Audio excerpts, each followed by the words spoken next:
చినుకులు ఎన్ని పడతాయని ఎంచాలని. నమస్తే సార్. నమస్తే సార్ మా దగ్గర మంచి క్లాత్స్ ఉన్నాయి, కొనుక్కుంటారా సార్? ఒక్కసారి చూడండి సార్, చాలా బాగుంటాయి సార్. థు, ఏంది పాత బట్టలు తీసుకొచ్చి అమ్ముతాడు, ఇంత చెండాలంగా ఉంది ఇది. Sir this is extremely good quality sir. ఏంది బట్టలు అవి? అయినా ఈ వర్షానికి వచ్చి అమ్ముతాను, మాకేం వద్దు పో స్వామి. ఆ బట్టలు చూసంటే వాంతి వస్తుంది. అవుకల్ టౌకల్ కంపెనీ నుంచి సార్ ఇది వచ్చిండేది, అంత ఆషామాషి కాదు సార్ ఇది. అవకల్ టౌకల్ కంపెనీ అంటే అవకతవకల్ కంపెనీ అనేది ఏదో చండాలంగా ఉంది క్వాలిటీ. ఈ వర్షంలో తిరిగి నాకు జలుబు పడితే డాక్టర్ దగ్గర పోలా, టోకన్ 200, మాత్రలకు 300 అవుతుంది సార్. దానికోసం నాకు కొనుక్కోండి సార్. రే నీకు ఎవరి తీరే ఉన్నాడు, మా మీద వచ్చి పడినావు. దానికోసం కాకపోయినా వాతావరణం చాలా చల్లగా ఉంది, ఏదో 3 పెగ్గులు వేసుకుంటాను, తీసుకోండి సార్ ప్లీజ్ సార్. తీసుకోండి అవతలకి. సార్ సార్ సార్ ఇచ్చిన బట్టలు ఇవే. సార్ ఇది పక్కింట్లో కొట్టుకొని వచ్చిండే సార్, మందాగేదానికోసం.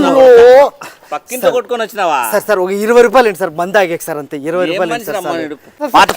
పాత బట్టలు తీసుకొని వస్తాం అమ్మేదానికి, పాత బట్టలు తీసుకొని వస్తాడు రమ్మనుడు. పక్కింట్లో కొట్టేసుకొని వచ్చి మనకు అమ్ముతాడు, పైగా మందు కొట్టడానికి డబ్బులు ఇల్లండి.